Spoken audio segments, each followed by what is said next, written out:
Welcome to the Salmon Runs YouTube. Enjoy the video.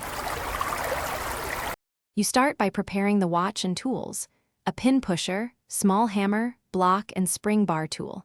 Lay the watch face down on a soft 1/2 cloth so it won't scratch.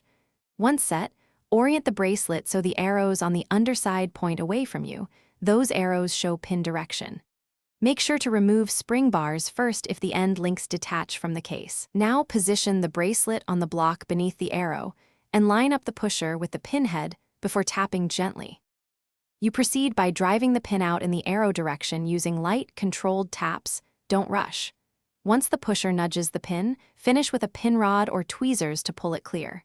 Support the link on the block to prevent flexing. If a pin resists, reverse a fraction and try again to loosen it, then resume.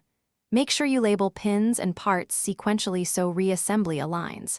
Once pins are out, gently separate the end link from the adjacent link without twisting to avoid deforming holes. You finish by reversing the process.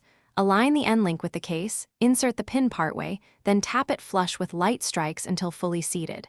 Once done, reinsert spring bars and verify the end link sits square to the lug and the spring bar engages its hole. Make sure the bracelet flexes smoothly and the clasp closes securely.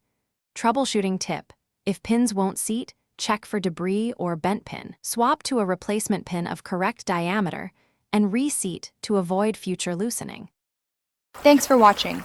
Consider subscribing if we helped you.